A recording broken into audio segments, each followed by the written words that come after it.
Comment étirer le thorax? Alors le thorax, c'est la partie du dos où il y a les côtes. C'est vraiment entre là et là, entre la grosse boule qu'on a là, la bosse de bison, et c'est entre les deux. Hein. Tac. Et le soutien-gorge.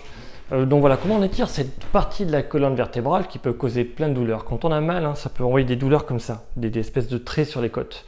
Et certaines personnes disent « Ah, je crois que je fais une crise cardiaque ». Ben, en fait, non, c'est juste des entorses du thorax. Et ben, il faut l'assouplir, ce thorax. Dans quel cas on a aussi les torticolis, ça marche très bien. Bon, je vous montre l'exercice, c'est facile. Je prends la balle et je vais la mettre justement juste à côté. Donc juste à côté de la colonne vertébrale, hein. Pas là où j'ai mal, hein. Juste à côté. Dites-vous que les douleurs que vous avez mal, c'est des douleurs projetées. Si vous recentrez grâce à l'exercice de la balle vos articulations du dos, hein, automatiquement les douleurs vont disparaître. Vous serez plus souple, vous bougerez mieux. Voilà, donc pour faire ça, on va le mettre sur différents points tout au long de la colonne, à droite et à gauche, entre la bosse de bison et le soutien-gorge. Et pour ça, c'est simple, hein, je fais comme ça.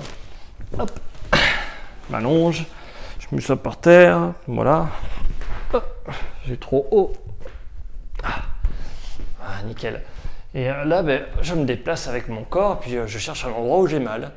Et quand j'ai mal, j'attends. Donc pour augmenter la pression, j'allonge mes jambes. Bon, je suis peut-être hors cadre. Je suis hors cadre, je crois. Je mets par là pour que vous les voyez. Je me mets de travers. Mais voilà, si j'allonge mes jambes, la douleur va être plus importante.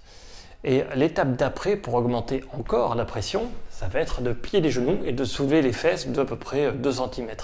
Et là, ça va tirer fort. Et voilà, tout simplement, je vais attendre que mes douleurs diminuent. Comment ça fonctionne? Hop.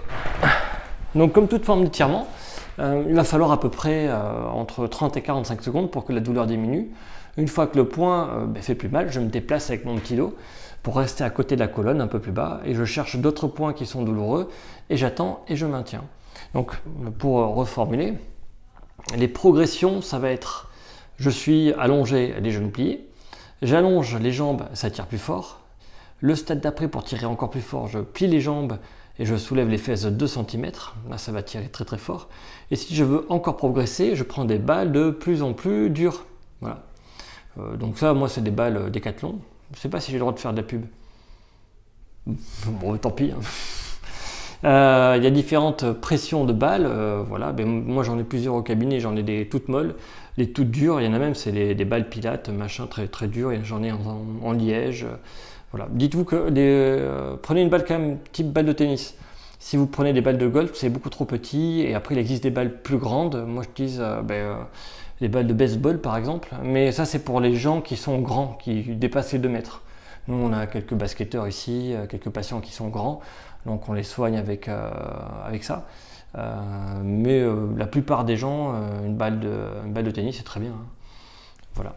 Ça, c'est vraiment bien pour relâcher le dos, le thorax. Vous verrez, après on respire mieux. Ça a un impact aussi sur le diaphragme. Petite astuce.